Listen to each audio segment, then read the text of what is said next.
Goeiemôre julle, welkom terug by 'n nuwe termyn, 'n nuwe kwartaal. Ek hoop julle almal 'n bietjie lekker gerus en die kinders wat nou weer terug is by die skole, dat dat hulle ook sommer net 'n lekker nuwe termyn ook sal hê vir die mamas, dink ek weet die skole het altyd gesluit en het ek weer gewens die volgende dag my kinders gaan self weer terug skool toe.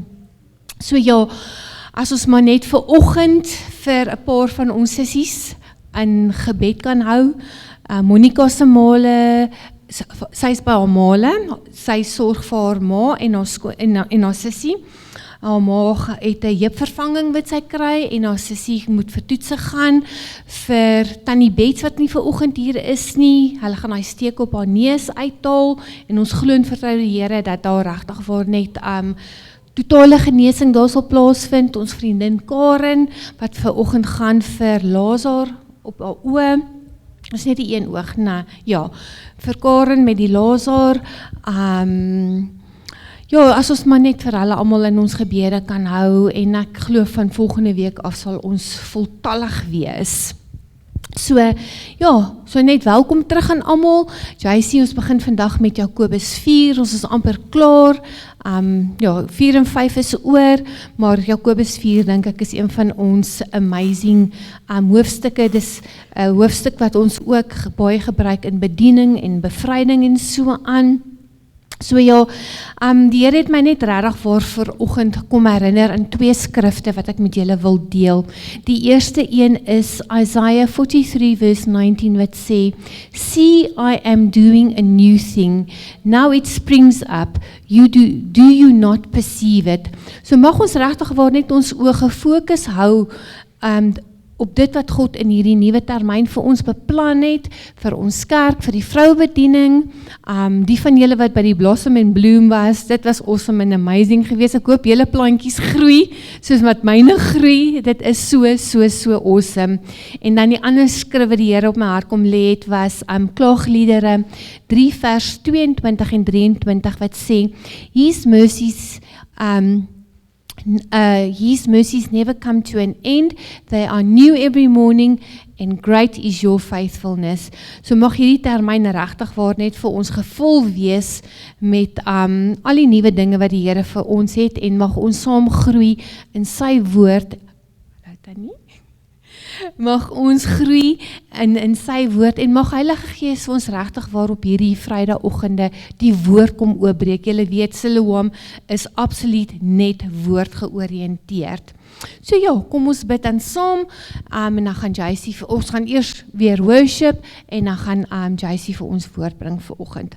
So dankie Here Jesus, dankie Abba Vader vir u goedheid, u guns, u vrede, u genade Here. Dankie dat u ons almal sommer net weer saambring, as sissies in Christus. Here, dankie vir JC wat vir oggend vir ons woord gaan bring. Ek weet dat die woord wat hy vir ons gaan bring, reguit uit die troonkamer is. Heilige Gees, ek bid dat u die naprediker sal wees van die woord wat hy vir ons bring, dat u dit sal kom water, dat u dit in ons gees sal kom vasmaak. Help ons om regtig waar ook elke dag om u woord uit te kan leef. Dankie dat ons saam kan groei in u Here. Dankie dat Heilige Gees dat u ons elke dag lei en dat u ons sommer net kom vashou. Dankie vir u liefde, u vrede, u genade. Ek bid dit in Jesus Christus se naam. Amen.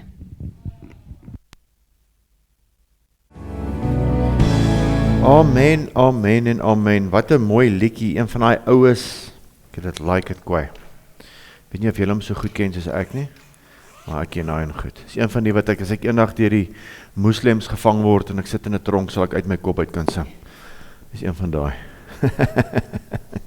Hoorie so, ek het met Lisa gepraat deur die week terwyl ons die kwartaalprogram. Ek vra om verskoning. Vanoggend toe ek hier aankom, toe sien ek hierdie aardige gedoente staan aan die buitekant. Dis die vorige gemeente wie se kerk het nog is wat vir ons die dak reg maak onder versekering. Ons nou nie geweet hulle gaan vandag kom nie. Maar ons dankbaar hulle het gekom. So, julle sal sien, ons het nog 2 hoofstukke oor, en ons, voor ek Turkye toe gaan, is daar nog 4 Vrydae.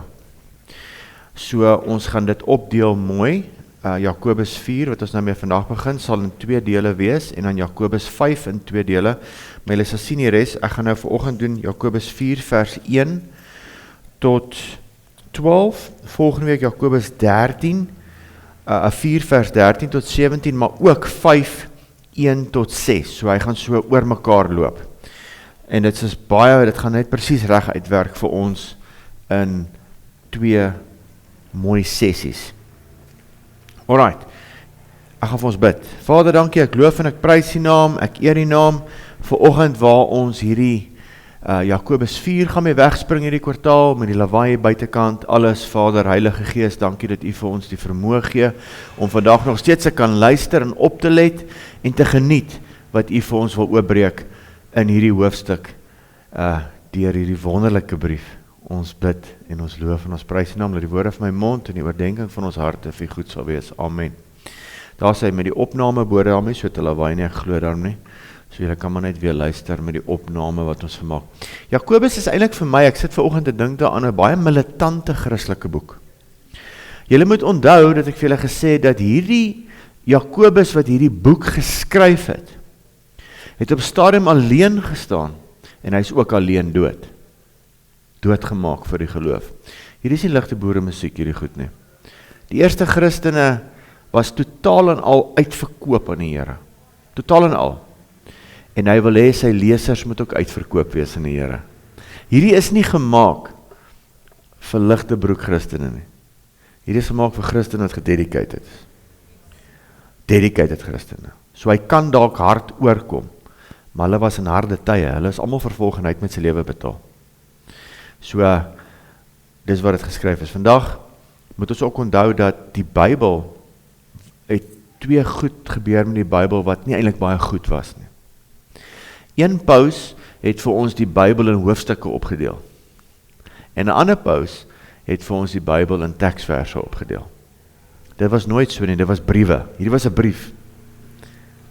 Jy het nooit 'n brief, ek weet nie nou, die jonger mense het nie briewe geskryf nie, maar toe my, ek sal nou maar nie sê my meisie nie, toe my ma dan nou vir my briewe geskryf het toe ek in die polisie was, het sy dit nie in hoofstukke en teksverse opgedeel nie. Hallo Johan, hoe gaan dit? Vers 1. Hier in Utrecht gaan dit nog baie goed, vers 2. Dit was nie so geskryf nie. En wat het gebeur met ons Christene? Ons het teksvers Christene geword. Dis my teksvers. Nie fout nie, ek gebruik baie Hiskia 4 vers 4. Daar is nie so boek nie, ek hoop julle weet dit, ne? So, ons moet weet dat dis 'n brief gewees. Ons gebruik byvoorbeeld vandag Jakobus 4 vers 7, wat sê onderwerp jy aan God, weerstaan die duiwel en sal van jou wegvlug. Ek is ook 'n teksvers Christen. Maar dis die gevaar, ons vat hom dalk uit konteks uit, en ons verloor baie. Alright. Ek en sy praat vanoggend oor, sy is met Filippense besig, en toevallig, die Here met my ook, ek is tot alles in staat, deur Christus het my krag gee, Filippense, 4, en daai hele gedeeltjie gaan eintlik oor finansies, wat hy sê, I'll be content in every situation, ek sal tevrede wees met my salaris, want Christus gee my krag. Dis eintlik waar dit gaan. Ja, contentment gepraat, so ek is tevrede, ek is in staat, met dit wat ek kry, is ek in staat tot alles, sê Paulus. En dis eintlik wat dit beteken in daai konteks. Maar omdat ons teksvers Christene gevat het, het ons baie goed uit konteks en ons kan. Ek sê mos, dis 'n homiletiese boek ook, dis 'n persoonlike boek. Die Here kan vir jou daai teksversie gee uit konteks uit en kan, maar ons wat nou Bybelstudie doen nie, moet sien hierdie was een brief. Alright. Opgedeel deur mense in hoofstukke en teksverse. Alright. Good. Solank as dit net verstaan.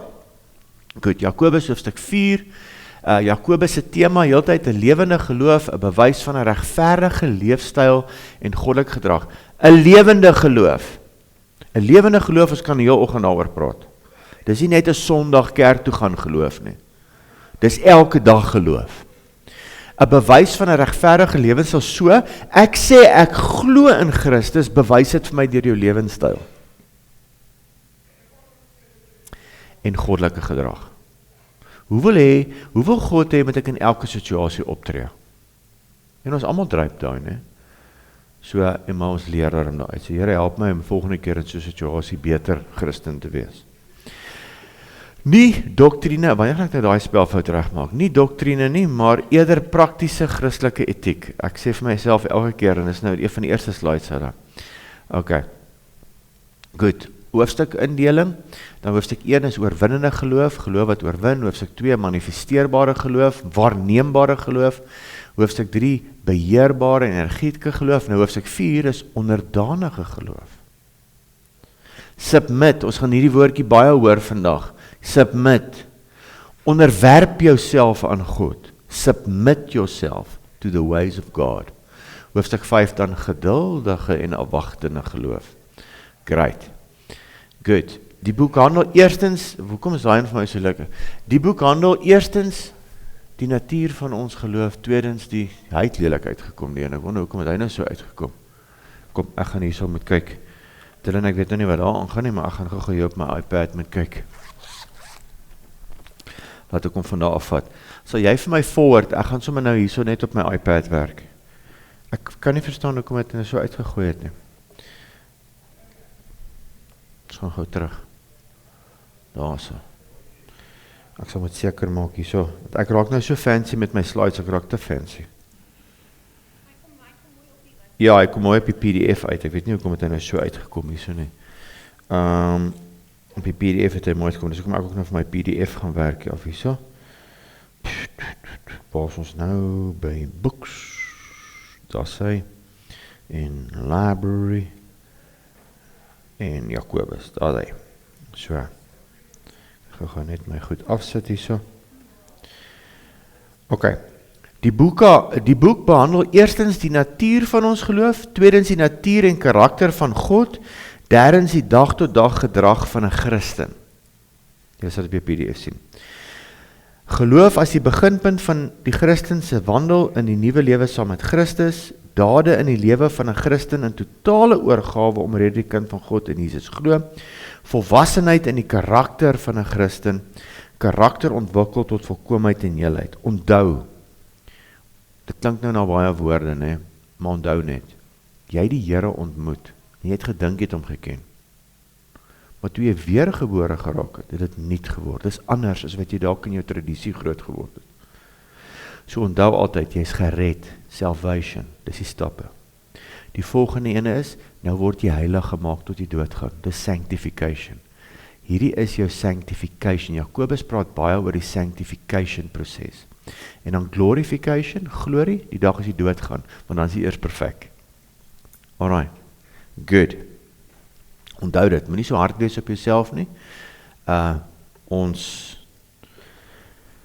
almal stap op pad. Jakobus 4:1. Nou waar vandaan, onthou ons die vorige een, wat ons oor gepraat het, die vorige hoofstuk, oor al die goedjies wat ons oor gepraat het, die gaan nou net aan, hè? Okay, goed. Waar vandaan dan kom oorloë en vegterye onder julle? Hy praat met die kinders van die Here, hy praat nie met ouens wat nie in die Here glo nie.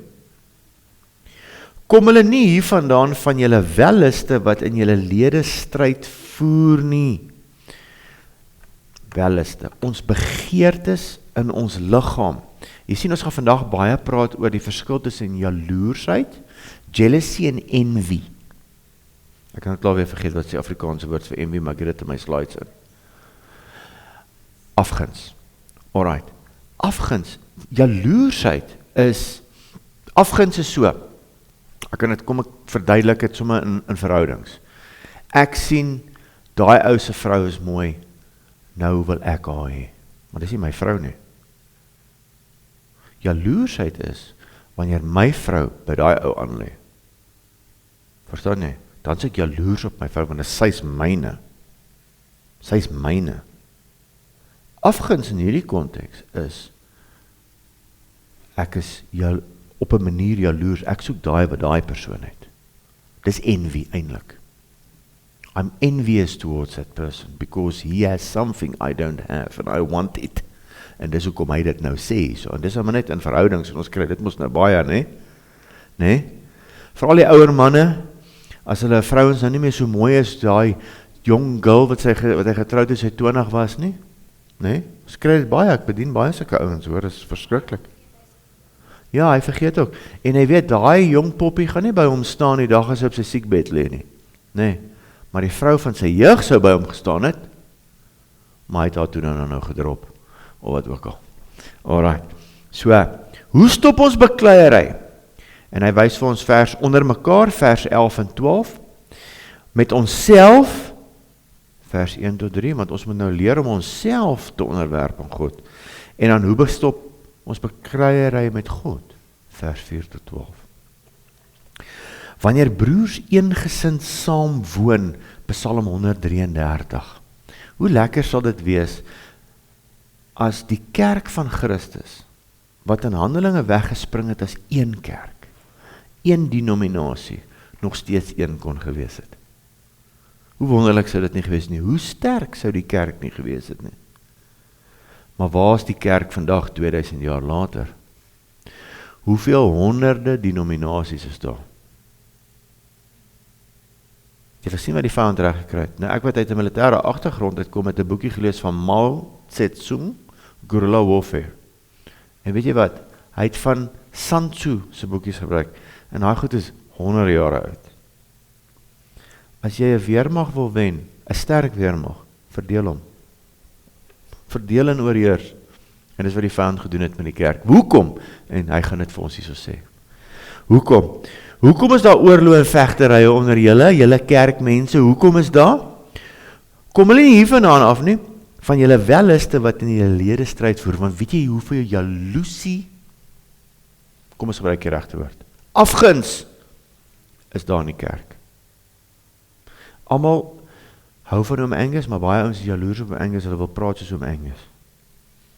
Hulle wens, hulle het so groot bediening gehad soos oom Angus. Hoekom gebruik die Here altyd daai vrou by die kerk en nie vir my nie, want ek is tog nou eintlik beter. Sien, dis waar dit gaan hierdie. Nee? Maar hoor nou op Psalm 133 vers 1 is vir my so mooi. Kyk hoe goed en hoe lieflik is dit dat broers ook saam woon. En sissies, né? Dit is soos die kosbare olie op die hoof, wat afloop op die baard van Aaron, wat afloop op die soem van sy klere. Dit is soos die dou van Hermon, wat neerdal op die berge van Sion, want daar gebied die Here die seën, die lewe tot in ewigheid. Die Here gebied seën, wanneer daar eenheid is. Dis hoekom baie ouens gebruik die teksvers. Ons is dankbaar, Here, vanaand, kom asseblief hiernatoe, want wat U sê, waar 1 of 2 vergader is, in U naam, U is daar. Die Here is daar as jy alleen is. Maar waar 1, 2, 3 of meer kan saamstem, is waar die blessing lê. Imagine that, wat kan die Here doen met 12 ouens wat saamgestem het? Ons sit vandag hier so. 12 van hulle. Ok, een het homself opgehang, toe kom al Matthias by, die 12de een, later het Paulus die 13e apostel geword. Met 13 ouens wat eengesind was, kyk wat die Here gedoen. Nou sukkel ons dit in 'n kerk van 300-400 eengesind te wees. Sien, ek sê vandag, hierdie week het ek met Rassie 'n meeting gehad, vir 'n bietjie koffie gedrink aan Potch. En dit is my belangrik, dit is belangrik dat jou kerkleierskap moet in eenheid wees. As jy in eenheid is, en ek sê altyd vir mense, Satan verstaan 'n kontrak beter as ek en jy. Baie beter. As die Here sê hy commands a blessing where there is unity, command a blessing where there is unity. As daar nie unity is nie, there will be no blessing. So wanneer 'n leierskapstruktuur nie saamstem oor sekere teologiese aspekte nie, gaan die Satan vir jou roer daar. Vat byvoorbeeld bevryding. Die Satan maak moeilikheid. Maar as 'n leierskap kan saam bedien, ons is saam in eenheid oor hoe ons bedien, en al daai tipe goed, al is dit nie perfek nie, maar die ouens en vrouens is in unity. Die duiwel sal luister, die demone sal luister, hulle moet luister. Maar hulle sal nie luister as hulle kontrak het met jou nie. Hulle sal nie, jy gaan sukkel om bevryding te doen, die goed gaan sukkel om uit te kom, dit gaan chaos wees. So ons moet in unity wees. Hoe aangenaam is dit? Hoe goed en hoe lieflik is dit dat broers ook saamwoon. Kyk, ek sê altyd dat ons met Jakobus 4:7, ons moet onsself onderwerp aan God. As ons geonderwerp is aan God, as ons geonderwerp is aan die hele woord van God, Psalm 133 vers 1, as ons eengesind is en is aangenaam, dan sal die duiwel van ons al wegvlug of hy gaan nie. Hy gaan nie. Want die een skinder daar, die een agter sy rug, jy dink dalk dis eengesind. Sê maar net vir die leier, hey, wake up and smell the coffee. Is toe nou nie so nice soos jy gedink het nie. Daar is heeltyd twee spalk, daar is heeltyd 'n geskinder hier en 'n gedwarstrekkery hier en ek stem ook nou nie saam met wat hy Sondag gesê het nie. Daai goed, nê, is 'n broeiplek. Broeiplek vir demone. En 'n broeiplek dat 'n kerk nie kan vorentoe gaan nie.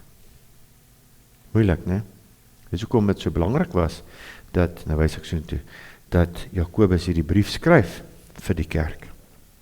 Hier is my volgende ene, dankie Dylan, tragiese voorbeelde in die Bybel waar daar nie eenheid is nie. Toe ek hierdie prentjie sien, ek is sommer bewoog geraak. Want hierdie is die prentjie, hoe moet dit voel? Ek is 'n pa van 2 seuns. En ek het 'n dogter. Maar hoe erg moet dit wees vir Dawid dat sy eie seun teen hom opgestaan het? En daar hou hy sy seun vas. Sy seun is dood later, né? Nou ek wat 'n pa is van 'n seun en 2 seuns, dat my seun teen my moet draai en my seun my probeer doodmaak, my seun teen my opstaan. Hoe verskriklik moet dit wees? Hoe moes Dawid gevoel het? 'n kind teen jou opstaan. Verskriklik. Mens kan nie dink as hy nog klein is nie. Want hulle luister vir pappa. Dan raak hulle mans of vrouens en dan wil jy so graag jou kind by jou hê, maar hy's teen jou. Tragiese voorbeeld, Lot en Abraham, Genesis 13, Absalom en Dawid, 2 Samuel 13:18, die disippels wat onder mekaar stry en beklei in Lukas 9, die Korintiërs wat mekaar hof toe wil sleep, 1 Korintiërs en 1 Korintiërs 14, 1 Korintiërs 6, die Galasiërs wat mekaar buiten verskeer, dit ek in die 83 vertaling gekry, hulle het mekaar, ek hoor van 'n stryery onder julle buiten verskeer mekaar, skryf hy vir hulle. Dit het so gegaan in die eerste kerk al, né? Dink is die vrouens hier agterin spring, maar ek trek mekaar in die hare hierso. Daai. Maar nou so daar's meer subtiel, ons almal kom vroom kerk toe. Maar meantime, daai uitdrukkings. Kyk baie movies, ek sien dit. Ja, ons die Efesiërs word opgeroep tot eenheid onder mekaar in Efesiërs 4. So daar's vir jou voorbeelde. Jakobus 4 vers 2, die volgende slide. Julle begeer en wie, né? Afguns. Julle begeer en julle het nie. Julle pleeg moord en is naaiwerig. En julle kan niks verkry nie. Julle veg en maak oorlog. Julle het nie omdat julle nie bid nie. Die wortel van ons probleme, selfsugtigheid. Selfsugtigheid. En die Bybel roep my en jou om dood te gaan in jouself. Want al hoe hierdie ding gaan werk, al hoe hierdie evangelie gaan werk, is jy dood gaan in jouself. As jy nog dink jy het regte, gaan die evangelie nie werk nie. Hy sal werk, maar baie stadiger. Jy kon meer gedoen gekry het, as jy gesterf het in jouself, want ons, Andrew Womack verduidelik het altyd, hy sê 'n lijk, jy kan 'n lijkie voor in die kerk sit, want ons moet ons nou dood wees, ons sê dit, Galasiërs 2 vers 20, ek leef nie meer nie, maar Christus is dit. Nou, as jy nie meer leef nie, met 'n lijkie lê, en ek kan die lijk skop, lijk sal nie terugpraat nie. Ek kan die lijk omrol, ek kan hom rondgooi, so die lijk gaan nie terugpraat nie. En dit is nou 'n kras voorbeeld, maar dit is eintlik hoe ons moet wees as kinders van die Here. Ek kan myself ook nog wip, ek is nie perfek nie. Ek moet ook nog vir myself hierdie lees. Alright, Jesaja 53 vers 6. Ons almal het gedwaal, dis natuurlik die pragtige profesie van Jesus, wat die Ethiopiese hofdienaar gelees het daarso, op die waan, in Handelinge 8. Jesaja 53 vers 6, ons almal het gedwaal soos skape, ons het elkeen sy eie pad geloop, maar die Here het die ongeregtigheid van ons almal op hom laat neerkom. So ons almal voor weergeboorte het gedwaal soos skape. Ons het elkeen sy eie pad geloop. I'll do it my way, jy en Frank Sinatra. I'll do it my way. Ek wonder hoe werk het vir Frank nou? Frank, ons hart, hy boek op, hy is hier so, kom sê gou, wat het jy gedoen? Ek sien pragtige musiek gemaak.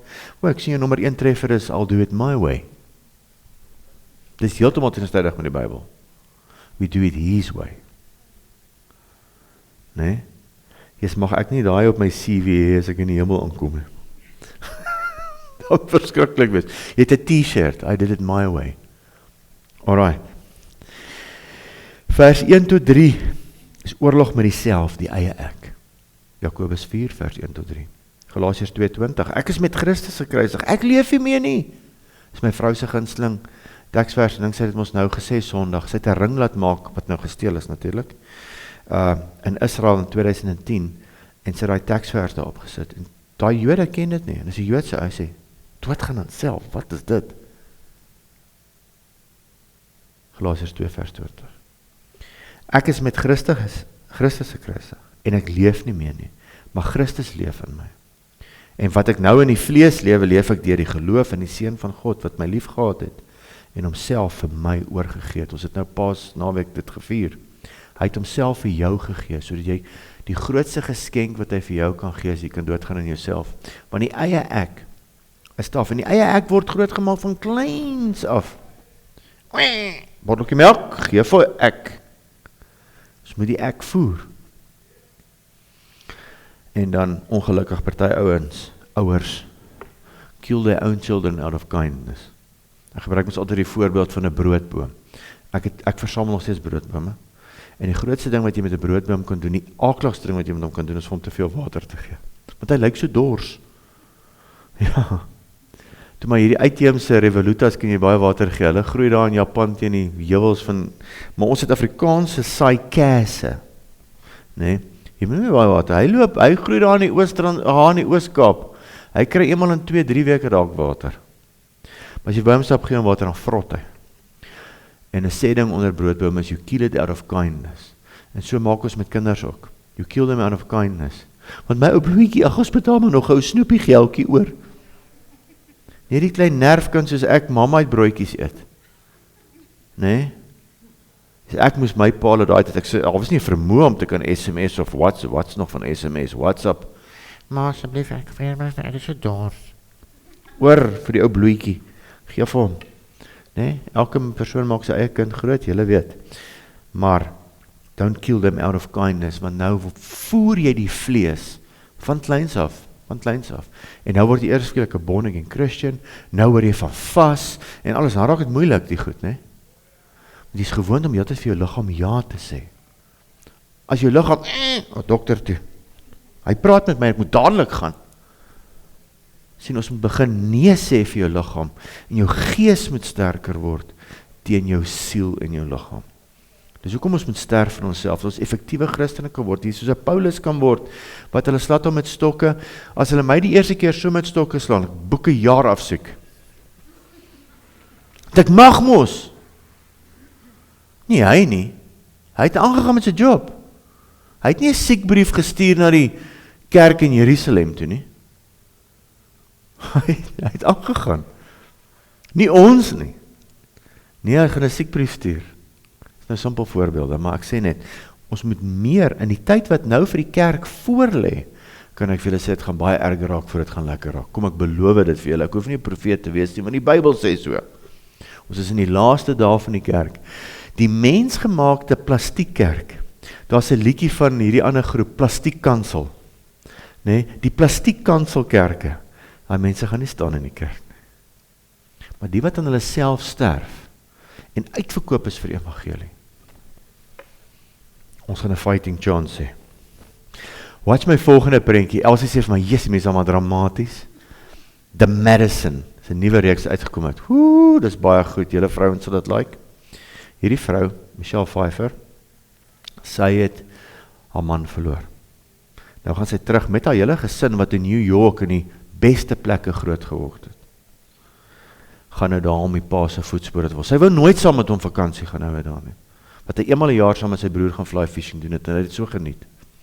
Hy het altyd met my op die telefoon gepraat en sê, jy moet dit kom sien, sê, nee man, ek hou meer van die stad se liggies as sterre, ek hou meer van dit, en toe hy nou dood is, toe dit nou te laat is, toe gaan sy soontoe, maar sy vat toe nou daai klomp brats saam, en daai brats is allemaal in hulle 20s en 30s, bederf die beste in New York gehad, beste restaurante, alles, en hulle allemaal is entitled, allemaal het seer gekry, hoe sleg hulle pa was, en hoe hy nooit by die huis was, en toe noem sy hulle, yes, the generation of the walking wounded, en is net so, in die kerk ook vandag, the walking wounded, ons allemaal het so seer gekry, vandag 100 jaar terug, 150 jaar terug, het hulle in Engeland, was het so swaar, die kinders het so swaar gekry, nee, dat hulle op 9 en 10 al uit die huis uitgesit is, om gaan chimney sweepers word, daar was die kosie, maar nou vandag is ons in die age van Laodicea, ons preek baie daaroor, entitlement, the walking wounded, my pa kon nooit vir ons die 3de televisie koop nie, ek moes sien hoe my vriende dit hee, en al die type goed, en dis my so goed, gaan kyk gerus die storie, hy is skoon, wat sy sê, the walking wounded, dis my so mooi sê ding, ne? En dis wat Paulus dan nou sê, in 2 Timotheus 3 vers 1, maar weet dit, dat daar in die laaste dae swaar tye sal kom, want die mense sal liefhebbers van hulle self wees. Nee? Geldgierig, grootpraters, trotsaards, lasteraars, ongehoorsaam aan hulle ouers, ondankbaar, the walking wounded, altyd ondankbaar, onheilig, sonder natuurlike liefde, onversoenlik, kwaadsprekers, bandeloos, wreed, sonder liefde vir die goeie, verraaiers, roekeloos, sien hoe jaag ouens op bikes, het jy al gesien hoe roekeloos kan iemand met sy eie lewe wees? Ouens spring van kraanse af, en lyk as 'n vlermuis, gaat hy, dis roekeloos. Iets kan net weer, as die dood vir ewig. Ek moes valskerm spring, was deel van my werk, nee, ek het elke keer gesê, Here, mag ek hierdie nooit in my lewe weer doen nie, want is so roekeloos. Alles wat kan verkeerd gaan daar, so dit het al met my. Dis verskriklik, dat die Here my gered het, is net wonderlik. Jy is roekeloos, jy het net een lewe. Ouens wat jaag onder die invloed van alkohol en strate af, dis roekeloos. Mense is roekeloos, nog al die eeue deur. Verwaand, maar liefhebbers van genot as liefhebbers van God. Dis die probleem met mense. Ons almal soek genot. Dis maar net in 'n menslike natuur. Ek wys nie vingers vandag nie. Ons almal. Ek kyk nou al wat ek môre op my Saterdag kan doen. Ek soek genot, ek wil iets gaan doen wat vir my lekker is. Ons almal soek dit. En as dit nou nie meer kan kom nie, dan vou ons soos R20 se toksakke. Want die is gewoond, ek soek my genot. Ek soek my Saterdag af. Sê die Here vir jou, niks Saterdag af nie. Bedien. Kom nou maar net 'n simpel voorbeeld. Die Here kan ook van jou vereis om alles te gee. Maar nou kom ons mos in die kerke vandag wat sê, ja, maar onthou nou net die struktuur, ons kan al die goedjies praat, hierdie ouens het dit nie gehad nie, hoor. Ons het 2000 jaar later, het ons al die fancy sê goed, en al die goeders in orde en goed, hierdie ouens het alles gegee vir hulle, het hulle lewens gegee vir die Here. Mense wat 'n gedaante van godsaligheid, maar die krag daarvan verloon, keer jou van hierdie mense af, en dit is ongelukkig so. Jy kan by baie kerke kom, en is by alle kerke seker, mense het die gedaante van godsaligheid, maar as die krag daarvan is verloon, weet jy waar is die krag in? Die krag is om jouself te verloon. Dan is daar krag in. As jy wil hê, God moet kragtig deur jou werk, word uitverkoop aan Jesus. En dis vir ons anders, almal lyk dit anders, né? Ons almal lyk dit anders. Want in hierdie gemeente wil ons graag disippels maak van nasies. En jy hoef nie, soos ek sê, China toe te gaan, om vir 'n Chinees te preek nie, gaan dit oor ons uit. Maar dit gaan van jou vat, om tyd te spandeer dalk met sulke mense. Dis moeite, as God dit op jou hart lê. Met moslems, Indiërs. Dit gaan vir jou moeite vat. Jy gaan bietjie met kyk, waar gaan die moslim geloof? Die hindoe geloof, of wat ook al. Jy gaan jou eie tyd met afstaan, en daar kan jy een siel uit die vuur red. Maar dit gaan moeite vat. Dis klein baby steps al, né? Dis nog nie eens gaan na Egipte toe of Timbuktu toe om te gaan bedien nie. Alright. So die oplossing, Jakobus 4 vers 3, julle bid en julle ontvang nie, omdat julle verkeerd bid, omdat dit julle welliste wil hê. Ons bid, omdat ons dit in ons welliste vir ons eie genot wil hê. Baie keer. Here, help net dat ek die einde van die maand kan uitkom, want jy wil net weer nog steeds in jou huis bly, en jy wil daar kan aangaan, maar dalk wil God hê, jy moet lankal nie meer daar wees nie. Maar God gee vir ons wat ons wil hê. Hy sal sorg vir jou. Jy sal nie doodgaan nie. Het gaan ook net nie lyk soos jy dit wil gehad het nie. Die simpel voorbeeld is, Here, asseblief, ek soek ook 'n Ferrari. As ouens het so bid, nee, ons gelag nou daaroor, as ouens het bid, dat hy sy nuutste cruiser kan koop. Wat het dit met die koninkryk te doen? God wil hê jy moet die beste wees, en as God jou gebruik om die koninkryk in te saai, good for that. Maar hy sê so, julle bid en julle ontvang nie, omdat julle verkeerd bid. Hoekom? Want jy bid net vir jouself, vir jou eie gemak, vir jou vooruitgang. Wat van die ou wat langs jou bly, wat hel toe gaan? God is meer geïnteresseerd in dit. Ek beloof dit vir jou. God is meer geïnteresseerd in die mense in Oberholzer wat hel toe gaan, as my en jou gemak. That's tight, but it's right. Dis net so. Dis hoekom. Die volgende hoofstuk gebruik ek in my lewe, want ek bid ook baie verkeerd. As dit knap gaan en dit gaan moeilik, dan wil hy ou survive. Nee? Dan begin ons proclamations doen against fear, maar vir jouself. Proclamations for financial breakthrough vir jouself. God weet wat jy nodig het. En ons moet onsself weer herinner aan Matteus 6. Hoor wat sê hy so. Matteus 6:25. Daarom sê ek vir julle, Jesus praat, moenie julle kwel oor jou lewe nie. Wat julle sal eet en wat julle sal drink nie, of oor julle liggame nie. Wat jy sal aantrek, is die lewe nie meer as die voedsel en die liggaam en is die klere nie. Kyk na die voëls van die hemel, hulle saai en hulle maai nie, en hulle bring nie bymekaar in die skure nie, en tog voed julle hemelse Vader hulle. Is julle nie baie meer werd as hulle nie? Wie tog onder julle kan deur om te kwel 1 el by sy lengte voeg? En wat kwel julle oor klere? Let op die lelies van die veld, hoe hulle groei. Hulle arbei nie en hulle spin nie. En ek sê vir julle dat selfs Salomo in al sy heerlikheid nie bekleed was soos een van hulle nie. Vers 30. As God aan die gras van die veld wat vandag daar is en môre in die oond gegooi word, so beklee, hoeveel te meer vir julle klein gelowiges?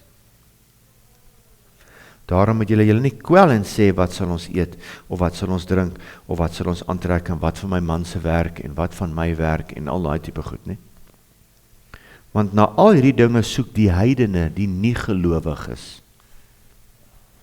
Want julle hemelse Vader weet, dat julle al hierdie dinge nodig het. Luister, die God weet alles van jou. Hy weet wat jy nodig het. Hy weet dit. Maak as 'n disipel van Christus seker, dat jy weet dat God weet wat jy nodig het.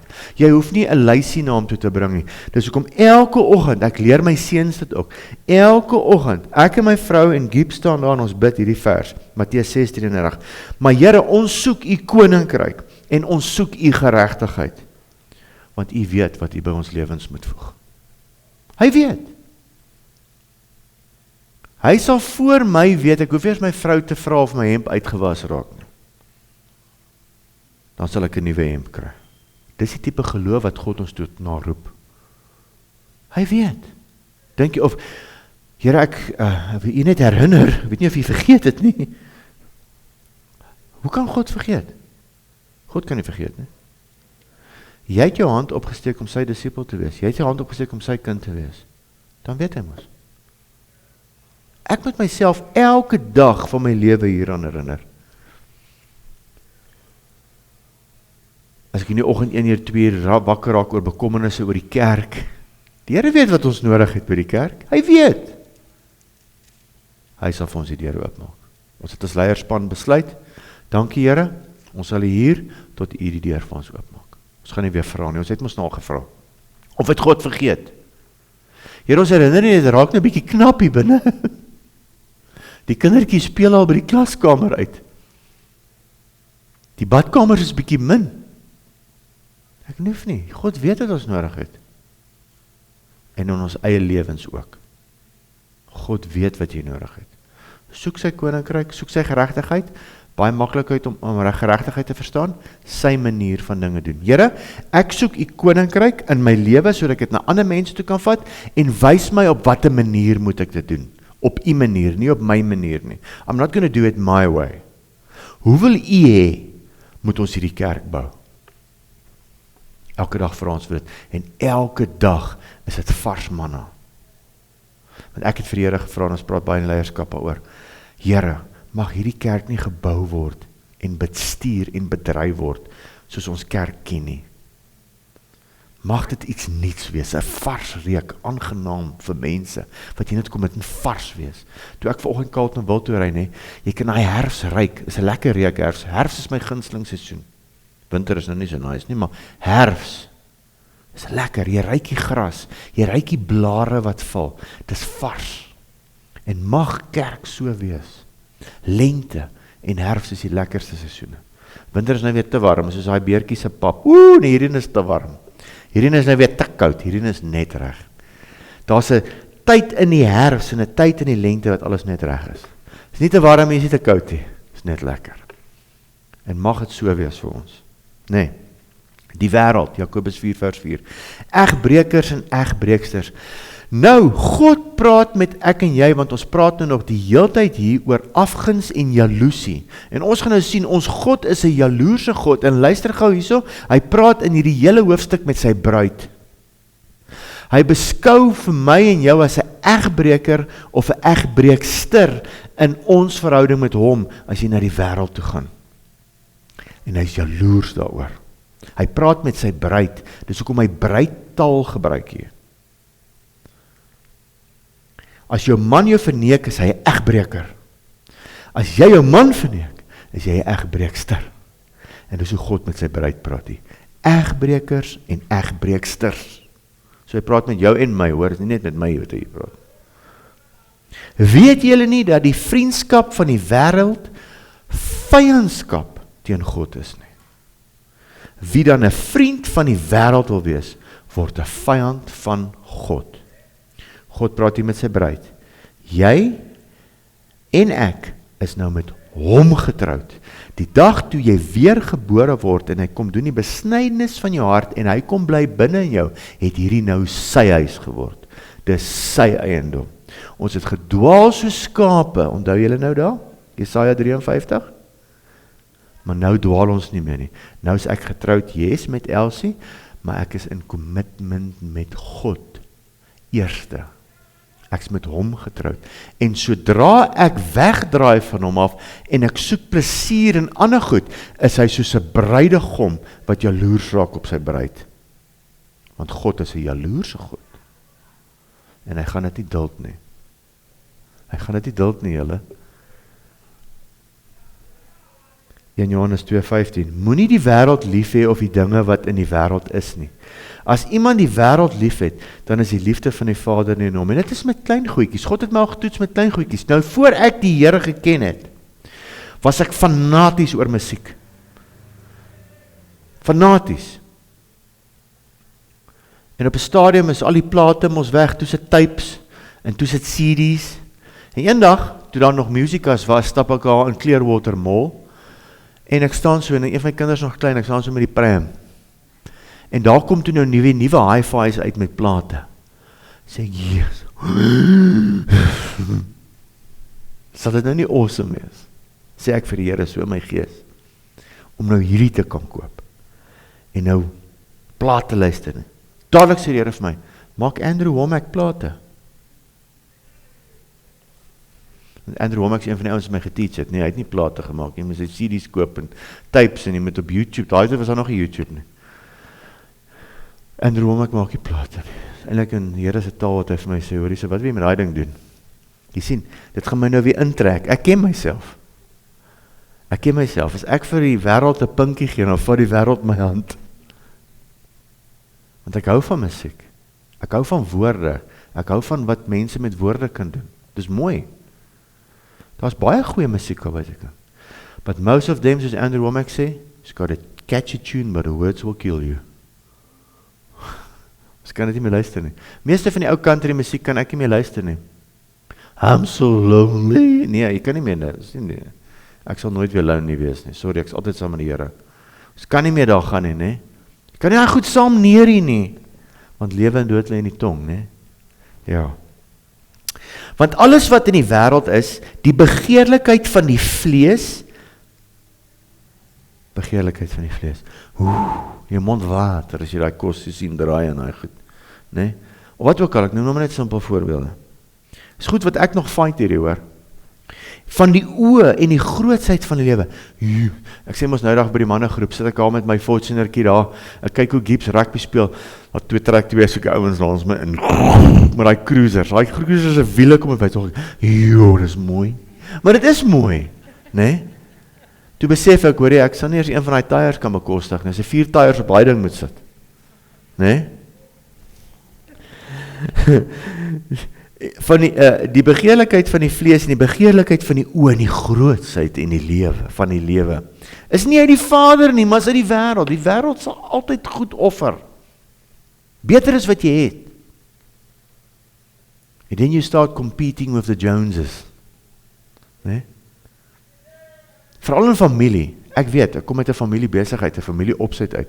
As die een swaar so TV koop, want al die swaar sit. Verstaan jy? Ons steek by mekaar aan. Nee? Tot ek weergebore geraak het en ek moet probeer wegskeer van hierdie manier af. Dit was moeilik. Dit is moeilik. Dit is moeilik vir ons almal. En die wêreld gaan verby. Luister, dit gaan verby. En sy begeerlikheid. Maar hy wat die wil van God doen, bly vir ewig. Dit bly vir ewig. Volgende ene. Ons is Christus se bruid, en 'n paar skrifte daaroor. Hier was net vir my 'n mooi fotootjie hierdie week wat ek gezooi het by iemand. Doch ek sit dit maar nou net hier op. Want ek gaan hierdie versie gebruik, Romeine 12 vers 1 en 2. En nou Paulus sê, ek vermaan julle dan boeties en sissies, by die ontferminge van God, dat julle liggame stel as 'n lewende, heilige en God welgevallige offer. En hoor dit sê, dis jou redelike godsdiens. Dit moet jy at least kan doen. Dat jy jou liggaam stel as 'n lewende, heilige, welgevallige offer aan God. Die probleem met 'n heilige, lewende offer is, jy klim van die altaar af wanneer dit jou pas. Jy moet bly op die altaar. Nie afklim wanneer dit jou pas nie. Dis wat jy at least moet doen. En word nie aan hierdie wêreld gelykvormig nie, maar word verander deur die vernuwing van julle gemoed, want soos jy ouer word in die Here, en soos wat jy fisies ouer word, begin die dinge van die lewe hopelik vir jou minder word, en jy sien baie meer uit na jou ontmoeting face to face met jou hemelse Vader. Wat gaan gebeur? Ek onthou toe my skoonma op haar sterfbed gelê het. Sy het in die begin gefight met alles wat sy het teen kanker, alles wat sy het, net om te kan lewe. En toe sy nou agterkom, sy gaan nie die fight wen nie, toe maak sy vrede met dit. En sy kon nie wag om haar Here te sien nie. So bed kan jou size maak, hoor. En ek het gesien wat dit doen daarna. Sê ek, Here, mag ek eendag daai guts hê. Nee? En sy het toe nou geweet, dis nou sulke tyd. En dis nie maklik nie. Hierdie ouens wat hierdie briewe skryf, het almal op 'n stadium met Paulus net soveel keer weggekom, maar op 'n stadium was hy toegesluit. En op 'n stadium het hulle sy kop afgekap. En ek sê nie, dit gaan met ons gebeur nie. Ek hoop ons almal word 120, hulle moet jou later doodskiet om dood te gaan. Maar dis die realiteit daarvan. Hy sê hierso, en word nie aan hierdie wêreld gelykvormig, maar word verander deur die vernuwing van jou gemoed, sodat jy kan beproef wat die goeie en welgevallige en volmaakte wil van God is. As jy wil, wat is die Here se wil vir my lewe, word 'n lewende offer, dan sal jy sien wat sy wil vir jou lewe. Jy gaan weet wat die wil vir jou lewe is, as jy totaal en al geoffer is aan God. En ek het al hoeveel keer vir die Here gesê, Here, ek gee myself vir U, dan soos ek jare aangaan, kom ek agter as nog van my, wat ek nie vir die Here gegee het nie. En dis ons groei, julle. Ons almal skiet tekort. Ons almal. Ons groei na hom toe. Ons groei na die volheid toe gaan. En wanneer is glory? As jy dood is. Dan sê jy finaal, soos Paulus sê, selfs Paulus, hoe lank sal ek nog in hierdie liggaam beklei teen hierdie vlees van my? Geen ou, Paulus het nie sy hand opgesteek om gemartel te word, nie. Hy het dan vir die Here 3 keer gebid om dit van hom al weg te vat. Toe sê die Here vir hom, hoor, my genade is vir jou genoeg. Nou sê die kerk vandag, hy het Rannie Puffy eyes gehad nie, he? Hy was vervolg heeltyd. Hy's geslaan. Hy het skipbreek gelei 3 keer, amper verdrink. Survive net, dan pik 'n slang hom. Lyk net of alles verkeerd gaan met hom.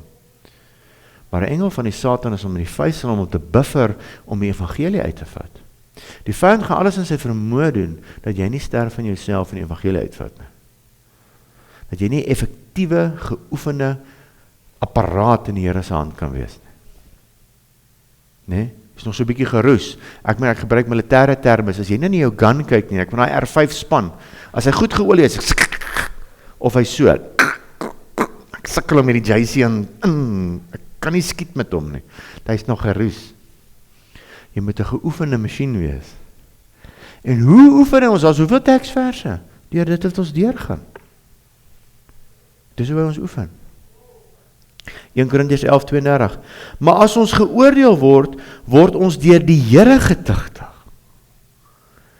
Sodat ons nie saam met die wêreld veroordeel mag word nie. So, nou stap ek en jy met hierdie pad met die Here. Jy dink, jy het alles al neergelê, maar die Here sal goed wys. Dan sê hoor, ek hou nie van die nie. Here, dit ook. Dit ook. Ja, dit ook. Want dit wat ek jou wil gebruik vorentoe, gaan jy nie hierdie nodig hê nie. Jy dink dalk jy het hierdie nodig, maar jy gaan nie hierdie nodig hê nie.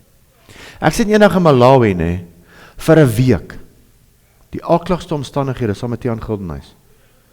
Die generator van die swart pastore breek die eerste dag. Ons moes in die aand teach, want dit is leefbaar in die aand met die hitte. Toe kon ons nie in die aand teach, met hierdie dag teach. In die aand 5:00, sak die son al. En dan kom die muskiete. Ek sê daar, ek sê Here, as ons volgende keer kom, dink ek 4x4's, ek meen, dis tente bo op die dakke, dis, die Here sê van, jy het nie daai nodig hier nie, ek het net vir jou nodig, sterf in jouself pel. Ek sê vir jou, het raak so warm, dat die samboksalf uit hierdie buisie uitsmelt. Dit word so water, en daar is nie water nie, jy drink nie daai gebottelde water daar nie. Daai pastoor het so elke 2 ure vir ons 'n ou gestuur met 'n bicycle om vir ons elke 'n Coke te gaan haal. Dan word die proppies al daar by die kafee afgehaal, né? Dan kon nie my Leatherman saamvat. Kom hy Cokies aan. As ek maar weer dors vir nog 2 ure. So die Here berei mens voor vir goed. Maar imagine hoe moes Paulus voel of Petrus. Hy was daar in die middel van daai tronk vasgemaak en jy weet daai tronke was so gebou dat al die soeriets ook daar nou so intoe loop. Ja, ek meen, dis bietjie taaf. 1 Korintiërs 3 vers 11, want niemand kan 'n ander fondament lê as wat daar gelê is nie, dit is Jesus Christus. En as iemand op die fondament bou, goud, silwer, kosbare stene, hout, hooistoppels, elke een, dis myne en joune, se werk sal aan die lig kom. Want die dag sal dit aanwys, ek en jy gaan nie voor die wit troon oordeel staan saam in die wêreld nie, maar ek en jy gaan voor die regterstoel staan by die prysuitdeling. By die prysuitdeling gaan hy vir JC vorentoe roep. En ek maak altyd JC, halleroe, en dan kom hy oë van hom, ek deursoek hy oë my. En dan alles hier so sê, en as iemand se werk bly omdat dit deur vuur openbaar gemaak word en die vuur sal elkeen se werk op die proef stel hoe danig dit is. En as iemand se werk bly staan wat hy daarop gebou het, sal hy loon ontvang. En as iemand se werk verbrand word, sal hy skade ly, alhoewel hy self gered sal word. Jy sal gered word, maar soos deur vuur heen. En dis daai Fogon Legon grapie wat ek en Tinus altyd gemaak. Dan brand hy ou hoender al sy vlerke weg, luckily I keep my feathers numbered. Nee, dan al my vere staan ek so 'n kaal hoender, alles weggebrand. Hierdie ou het voor in die kerk gestaan, maar kyk, hy het met Hawaiian stoppels gebou. Tragies, dan gaan almal sien. Hoeveel keer het hy vir my gepreek? Maar hy het self nog dit gedoen. Sien, dit sal aan die lig kom. Romeine 7 vers 4. So my broeders, is julle dan ook ten opsigte van die wet dood deur die liggaam van Christus, om aan 'n ander te behoort. Hoor hierso? Om aan 'n ander te behoort. Jy behoort nie meer aan jouself nie. Naamlik aan hom wat uit die dode opgewek is, sodat ons tot eer van God vrugte kan dra. Jy behoort nie meer aan jouself nie, bruid van Christus, jy behoort aan die Here Jesus Christus. Ons God is 'n jaloerse God. Gaan lees in Esegiel 23, Jeremia 3 vers 1 tot 5 en Hosea 1 en 2, wat hy van, kan ek het hard sê in die kerk hierso, van hoerery dink. Want hy sien ons verhouding met hom as 'n egbreker en egspreking as hoerery met die wêreld. Dis taaf. En hy het dit daardie vir Israel gesê. Dis moeilik, nee. Die bruid het net een bruidegom, noem ek hierdie stukkie, Jakobus 4 vers 5, of meen julle dat die skrifte vergeefs dan nou sê, dit nou alles gesê, met jaloersheid begeer die gees wat in ons woon. Die King James vertaal hom verkeerd, dis wat hy sê, with envy, en dis nie envy nie. Jaloersheid teenoor afguns. God het nie 'n afguns teenoor jou nie. Hy het 'n jaloersheid teenoor jou. Hy soek niks van die wêreld nie, maar jy soek. Hy het jou uitgekoop uit die wêreld uit, maar jy gaan nog na die wêreld toe. Jy is nog afgunstig teenoor goed wat mense in die wêreld het, wat jy nie meer het nie. Maar God sê, ek roep jou terug, ek is jaloers oor jou. Of meen jy dat die skrifte vergeefs sê, met jaloersheid begeer die gees wat in ons woon. Hy sien hierdie bekleierery, hy sien hierdie stryery, hy sien jou egbreker en egsbreeksters, hy sien hierdie goed, maar hy is jaloers oor jou, ons God is 'n jaloerse God. Eksodus 20:5, jy mag voor hulle nie neerbuig en hulle nie dien nie, want ek, die Here jou God, is 'n jaloerse God. Hy het nog nooit, dis Ou Testament, maar hy was nog nooit op 'n jaloers gewees oor sy kinders, nie?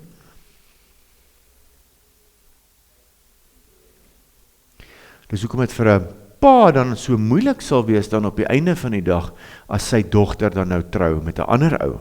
Daar moet die pa sê, sjoep, want jy sal jou ouers huis verlaat. En party ouers meng nou weer nog heeltyd in, hè? Hulle sny nie heeltemal nie. Maar dis ons my dogter, die nerf met wie sy getroud is. So, Deuteronomium 4:24, want die Here jou God is 'n verterende vuur, 'n jaloerse God. Dis net 'n paar, daar is weet nie hoeveel honderde skrifte oor jaloerse God nie. Spreuke 6:20 tot 29, ek sê vir jou, daai hele Spreuke 6 vers 20 tot 29 is waarskuwing teen egbreek, maar dis 'n waarskuwing vir die bruid teen egbreek. As jy haar sien op die straathoeke staan, hy praat van die wêreld, moenie na haar toe gaan nie, jong bruid. Pas op vir egbreek met die wêreld. Dis my, gaan lees dit self. Dan natuurlik nou die duiwel, Jakobus 4 vers 6, maar hy gee groter genade, daarom sê hy, God weerstaan die hoogmoediges, maar aan die nederiges gee hy genade. Die duiwel het ons voorgestel aan trots. Lees gou daar in Jesaja 14:11. Jou trots is neergewerp in die doderyk, hy praat hier van Satan. Die geruis van jou harpe onder jou is wurms as 'n bed gesprei en maaiers is jou bedekking. Dis waarom ons sê die duiwel was die engel van musiek, Lucifer, en daar is harpe en instrumente in sy vlerke gewees, maar toe is daar 'n bed van wurms vir hom op die aarde neergewerp. Hoe het jy uit die hemel geval, o morgenster, seun van die dag geraad? Hoe lê jy teen die aarde neergeslaan, oorweldiger van die nasies? Hoekom? Jy het in jou hart gesê, ek wil opklim in die hemel, my troon verhef bo die sterre van God, en sit op die berg van samekoms in die uithoeke van die noorde. Ek wil klim bo die hoogtes van die wolke, my gelykstel met die Allerhoogste. Toe sê God vir hom, laat jy gaan. Daar trots ingekom, trots en hoogmoed. 1 Timoteus 3 vers 6, Efesiërs 4:27, moet geen plek met trots en hoogmoed aan die duiwel gee nie. Geen plek nie. Alright. Jakobus 4 vers 7 en 8, daar gee hy vir ons 3 opdragte. Dis, in konteks, onderwerp jou aan God. Weerstaan die duiwel. Hoe gaan ek die duiwel weerstaan? Deur te sterf van myself. Weg te breek van die wêreld af. en hy sal van julle wegvlug. Nader tot God, en hy sal tot julle nader. Reinig die hande julle sondaars, en suiwer die harte julle dubbelhartiges. Want jy is dubbelhartig as jy sê, ek's uitverkoop aan Christus, maar jy leef nog in die wêreld. Ek het myself laat groot doop, en dis 'n oulike ding, almal het foto's geneem daai dag. Die dag toe jy in daai water ingaan, het die water agter jou toegegaan, en Egipte en die Egiptenaars het almal versuip. Maar nou gaan jy nog terug na hulle toe. Dan is jy dubbelhartig. Disipelskap is nie ligte boeremusiek nie. Om die Here te volg is nie boeremusiek nie, ligte boeremusiek nie. Om die Here te volg soek hy alles. Want jou dood in die doop het beteken, daai water het toegegaan. Ek's klaar. En baie belangrike ding in bevryding, ek het hierdie week weer gehoor. As die Satan jou kom aankla van iets, dan sê jy vir hom, hoorie, so ek is dood in daai water. Ek weet nie wie kla jy nou aan nie, ek's dooie, hoor. Ek leef nie meer nie. Dis die storie wat ek gehoor het, ek moet nou 'n bietjie vinnig maak, maar julle kan opstaan as julle moet loop. Maar sal nog so 5 minute wees. Hierdie een ou sê, hy gaan na 'n seance toe. Dis nou voor die Here geken het, in Engeland. En hy soek hierdie vriend van hom se huis. Hy wil by hierdie vriend uitkom. Hy is in dwelms verslaaf, maar hy weet hierdie vriend sal hom kan help. Die vrou sê, nee, hy bly hier en daar, hy bly hierdie straatadres in daai dorpie in Engeland, maar hy is dood. Sy gee vir hom die datum ook. Hy gaan toe na die huis toe, en hy klop in die deur, en hy maak sy vriend die deur oop. En hy vra sy vir my, die vrou het vir my gesê, hy is dood. Hy sê, wat 'n vrou? Hy sê, nee, waar sê hy het gesê, hy is dood? Wanneer? Sê op die datum, dis toe ek groot gedoop was. So in die geestesrelm, sien hulle nou nie, maar hy is dood.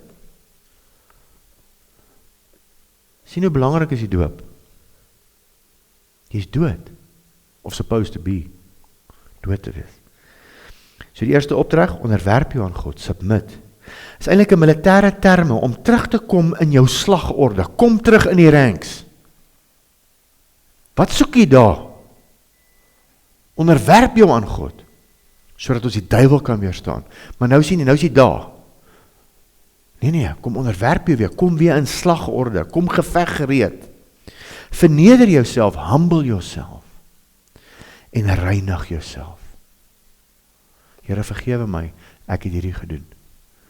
Dankie vir u bloed. 4 vers 9. Weeklaag en treur en ween, laat julle gelag en treurigheid verander word, en julle blydskap in bedruktheid. Verneder julle voor die Here, en hy sal julle verhoog. Ek sê maar net hier, die onderwerp wat God hier oorpraat is baie ernstig. Hierdie is nie, soos ek sê, ligte boeremusiek nie. Hierdie is, kom terug na die Here toe. Jy is sy bruid. Hy speel nie met dit nie. Hy is jaloers klaar. Jy is syne. Jy is nie met die wêreldse nie. As jy dit weet en jy bou dit in jou fondasie in, he, kan die duiwel maar kom met wat hy wil. Want jy is uitverkoop aan die Here. Hy het niks om jou mee aan te kla nie. Tweede punt, God haat trots, Spreuke 6 vers 16 tot 17. Hierdie 6 dinge haat die Here, en die 7 is vir sy siele gruwel, trotse oë, 'n leenagtige tong en hande wat onskuldige bloed vergiet. Dis so gaan dit aan. Derde ding, weer eens, verontmoediging voor God, Psalm 51 vers 19. My offer, o God, is 'n gebroke gees, 'n gebroke verpletterde hart, sal u, o God, nie minag nie. Daai is nie direkte vertaling. Dis vir my mooi gesê daar. Here, ek gee my hele gees, siel en liggaam vir u. Uitverkoop. Wie verhoog jou en my? Wie stel ons aan? Baie ons het my al gestry oor hierdie, maar dis wat God se woord sê. Ek gee baie ag op God se woord. God stel aan, God stel tot staatspresidente aan. Het jy geweet, hy het ons staatspresident aangestel? Ja, hy het ja. God gebruik mense en nasies om sy goed te veroorsaak, verseker. Het jy geweet, rasisme is nog alive and well in ons land? Alive and well. Ek was laas jaar by die Gololo, laas jaar Januarie. Toe kry ek 'n polisievriend van my daar, wat ek 2 dae mee saamgekeer. Hy sê van, jy kan nie glo niks. Gister, elke kamp het maar sy eie swembad. Hy sê, ek het gister hier geswem, toe kom daar 'n ou kleerling man na my toe. En hy vra vir my, mag ek maar swem hierso? Hy sê, natuurlijk. Hy sê, nee, want die wit laities hier gister het hom uitgejaag omdat hy swart is. Rasisme is nog live and well in die land. Dit sal met ons land so gaan, net tot rasisme weg is, onder die Afrikaner. Ons verdien, en nou moet ons almal suffer. Maar gelukkig ek en jy is nou ambassadeurs van die hemelse koninkryk. Ons is nie meer saam met die regering nie. Ons onderwerp ons onder die regering, en God sal leids word. Is moeilike goedie, né? Maar onthou, jy is die bruid, jy is nie meer van hierdie wêreld nie, of is jy nog, jy het 'n RSA ID, maar jy het 'n hemelse een ook, het jy het geweet. Jy het 'n naam op 'n klippie wat net jy en God ken. Jy is nie meer van hier nie. Psalm, as jy nie dink dat is rasisme nie, dat is rasisme op hoë vlak onder boere in hierdie land wat ek al by bedien het. Wat nog met die 4 kleur agter op die Land Cruiser ry. Ja. Rasisme is nog erg hierso. Baie. En dis hoekom as jy nou die hele hooglied lees nie, klaagliedere lees en goed, dan sal jy sien hoe God gebruik dat mense wat eintlik nie leiers is nie, aanstel as leiers om mense size te maak. Dis tough, né? Psalm 75 vers 6 en 7 in die King James. For promotion comes neither from the east, nor from the west, nor from the south, but God is the judge. He puts down one, and he sets up another. God doen dit. Promotion. Op jou vlak ook, waar jy werk, waar jou man werk, 1 Timotheus 2, bid for good government. God sal aanstel, God sal wegvat. Ek het dit baie jare op die myn gesien. Kolossense 3 vers 17. En wat julle ook al doen in woord of in daad, bruid van Christus, doen alles in die naam van die Here Jesus en dank God die Vader deur hom. Kolossense 3:23 net verder aan sê dit vir my baie beter in die ISV. Whatever you do, work at it wholeheartedly as though you were doing it for the Lord and not merely for people. As jy 'n koek bak vir die tuisnywerheid, doen jy dit nie vir die tuisnywerheid, jy doen dit vir God. You know that it is from the Lord that you will receive the inheritance as a reward. It is the Lord Messiah whom you are serving. Alles wat ons doen. Ek sê dit vir my seuns ook. Daai toets wat jy voorberei. Jy doen dit nie vir jouself of vir die meneer nie. Jy doen dit vir die Here. Het ek hierdie maar geweet toe ek op skool was. Nee? Jakobus 4:11 en 12 is maar klaar. Broeders, moenie van mekaar kwaad spreek nie. Dit nou alles gesê. Die wat kwaad spreek van sy broer of sy sussie en sy boetie of sussie oordeel, spreek kwaad van die wet en oordeel die wet. En as jy die wet oordeel, is jy nie 'n dader van die wet nie, maar 'n regter. Een is die wetgewer. Hy wat mag het om te red en te verderf, maar jy, wie is jy wat 'n ander oordeel? Alright. Nou kry mens, ons kan nou lank hieroor gesels. Mense met my nie judge nie, nee, daar is in die kerk kan ons, as jy sê jy is 'n kind van die Here en nie optree as 'n kind van die Here nie, kan ons met jou kom gesels. En vir jou sê, hoorie Pel, as jy wil dien in hierdie kerk en jy gaan so 'n keer op 'n Saterdag aand, vergeet dit. Maar jy judge my, ek judge jou nie. Jy verteenwoordig nie die kerk nie, jy verteenwoordig die Here. En as kinders wat na jou kyk en mense wat na jou kyk wat nie die Here ken nie, stop dit. Dis nie judge nie. Alright. Hierdie gaan baie dieper as dit. Dit gaan, in konteks hier gaan dit oor jaloesie nie, afguns. Afguns. Jy wil hê wat iemand anders dalk het. En nou kap ons mekaar. Ons kan 'n lank daar gesels. Ek maak klaar met hierdie stelling van Chuck Missler. Why is it that Christians always form firing squads in circles? Nou, firing squad is wanneer iemand regstel, jy sit maar teen 'n muur en jy skiet soontoe en die patrone klap teen die muur. Maar hy sê Christene is 'n firing squads in circles. Hulle sit in die ou in die middel en skiet hulle, ons skiet mekaar raak. Why is it that Christians always form firing squads in circles? There are more newsletters, web pages, expose books written against the brethren by other brethren in YouTube. It is a commonly discussed mystery by secular and Jewish observers Christians seem to spend so much time nitpicking and labeling and slandering each other. It's a tragedy. Nee? Dis nie wat hy sê hierso met oordeel nie, maar ons wil mekaar se bedieningsoordeel. Hierdie ou sê, ek sien as 'n nou nuwe Suid-Afrikaanse ouetjie, jy stuur die video's vir hom, want hy sal nou vir jou sê wat's verkeerd met al hierdie ouens wat hulle preek. Nou wat van jou? Of kry hy alles reg? Die Bybel sê ons almal ken ten dele.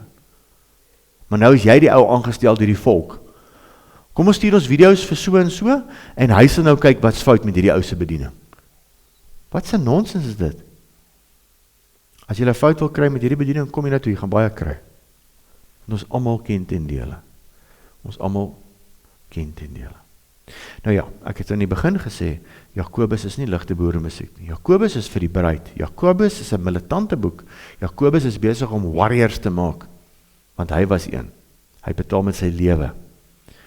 As ek kans kry in hierdie volgende 3 weke, gaan ek vir julle 'n hele stukkie net aan om hierdie boek toe te vou, vir julle gee so op 'n PDF van hoe is hy presies doodgemaak en hoe is hy vervolg, hoe is daar van hom toe nou kwaad gespreek en valse getuienis teen hom ingebring, so van Joodse leiers af, om hom dan nou terecht te stel wat hulle toe nou wel gedoen het.